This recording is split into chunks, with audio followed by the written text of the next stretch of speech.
पाकिस्तान से लेकर सऊदी अरब, सऊदी अरब से लेकर यूरोप और यूरोप से लेकर अमेरिका तक हर जगह आज ईद उल फितर का तीसरा दिन मनाया जा रहा है।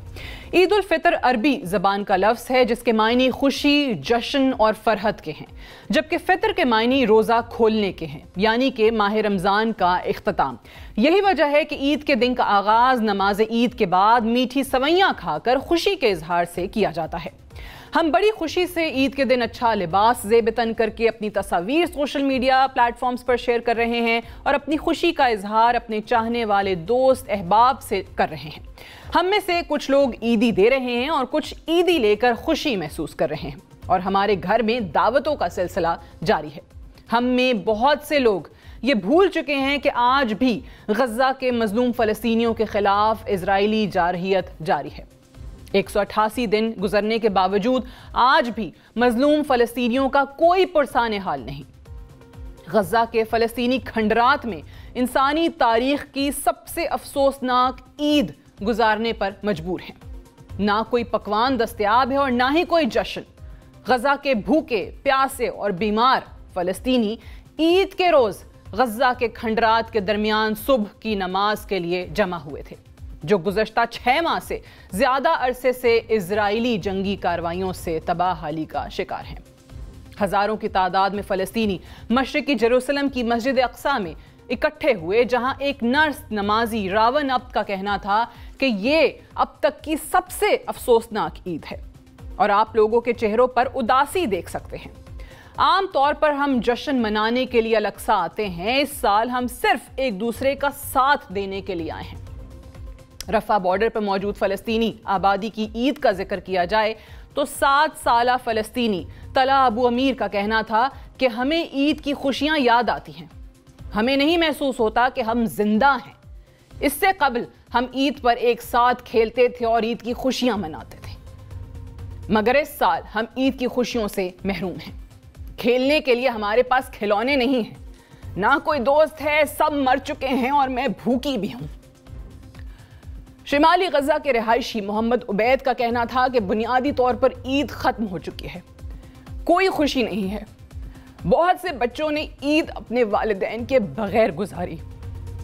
हम रिवायती तौर पर अच्छे खाने बनाते थे, बच्चों के लिए बिस्किट्स और मीठा बनाते थे, मगर आज हमारे पास कुछ भी नहीं है।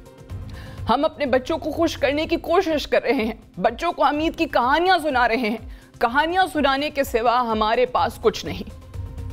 इस साल गज़ा में ईद की खुशी मनाना मुमकिन नहीं। गुज़श्ता 6 माह के दौरान इजरायली अफवाज के हाथों 34,000 के करीब फ़लस्तीनी शहीद हो चुके हैं, जिनमें 40% बच्चे जबकि 30% औरतें शामिल हैं, जबकि 80,000 के करीब फ़लस्तीनी ज़ख्मी हैं। एक बड़ी तादाद में फ़लस्तीनी ऐसे भी हैं जो अभी तक लापता हैं, जो तबाह हाल मलबे के नीचे दबे हुए हैं और अभी तक उन तक रसाई मुमकिन नहीं हो पा रही। अक़वाम मुत्तहिदा की रिपोर्ट के मुताबिक गज़ा का 70% से ज़ायद इंफ्रास्ट्रक्चर तबाह हो चुका है। ना कोई ईदगाह बची, ना कोई स्कूल, ना कोई मस्जिद और ना ही कोई हस्पताल। तबाहहाली और इजरायली अफवाज की बमबारी के खदशे के बावजूद फ़लस्तीनियों ने ईद की नमाज की अदायगी करके दुनिया को एक पैगाम दिया है कि हमारा हौसला बुलंद है और हम अपने शहीदों का खून रायगा नहीं जाने देंगे। दूसरी जानिब इस्राएली अफवाज ने ईद के दिन भी अपनी मजमूम कार्रवाइयों को रोकने की कोशिश नहीं की। ईद के दिन इजराइल ने टारगेट करते हुए हमास लीडर इस्माइल हनिया के 3 बेटों और उनके 4 पोतों को शहीद कर दिया। मगरबी मीडिया की रिपोर्ट्स के मुताबिक हमास लीडर के खानदान को उस वक्त निशाना बनाया गया जब वो कार पर ईद मिलने जा रहे थे। हमास के पॉलिटिकल ब्यूरो के सरबराह ने मीडिया से बात करते हुए कहा कि उनके 3 बेटों और पोतों की शहादत पर अल्लाह का शुक्र अदा करते हैं कि उन्हें शहादत अता की। मेरे बेटों ने वक्त की इज्जत, मकाम की इज्जत और इख्तिताम का एजाज हासिल किया। आज हम फ़लस्तीनियों की हालत ज़ार पर बेबस हैं। हमें अपनी ईद की खुशियों में मजलूम फ़लस्तीनियों को याद रखना होगा। शायद मुस्लिम उम्मा का तसव्वुर ख़त्म हो चुका है। सेहूनियत के खौफ में हम इस्लामी इक़दार भी भूल चुके हैं। बहैसियत एक मुसलमान हमें एक बार फिर सोचना होगा कि हमें कैसे इजरायली जाहरियत के खिलाफ आवाज़ उठानी है। کیا خاموشی اسرائیلی جارحیت کے خلاف ایک تدبیر ہو سکتی ہے؟ بالکل نہیں۔ ہم سے ہماری خاموشی پر سوال کیا جائے گا۔ یا اللہ فلسطینی عوام پر رحم اور اپنا فضل فرما۔ آمین یا رب العالمین۔